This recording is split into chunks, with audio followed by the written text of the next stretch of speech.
గారు నడుస్తుంటే, కోలగట్ల వెంకటేశ్వర్లు గారు మాట్లాడుతుంటే, నేను స్వయంగా కార్యదర్శిగా ఆయన అధ్యక్షుడిగా ఉన్న సమయంలో పరుగులు పెట్టించేవాడు. ఈ సత్తెనపల్లి నలుమూలల ఎక్కడ సాంస్కృతిక మేళాలు జరగాలన్నా కళాకారులు ఏ సందుల్లో ఉన్నా ఏ గొంతుల్లో ఉన్నా వెతికి పట్టుకుని మహానుభావుడు ఆయన.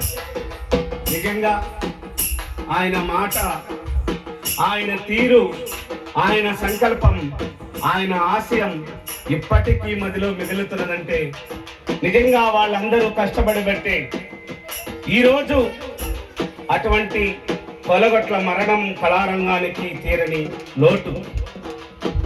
ఊరు వాడ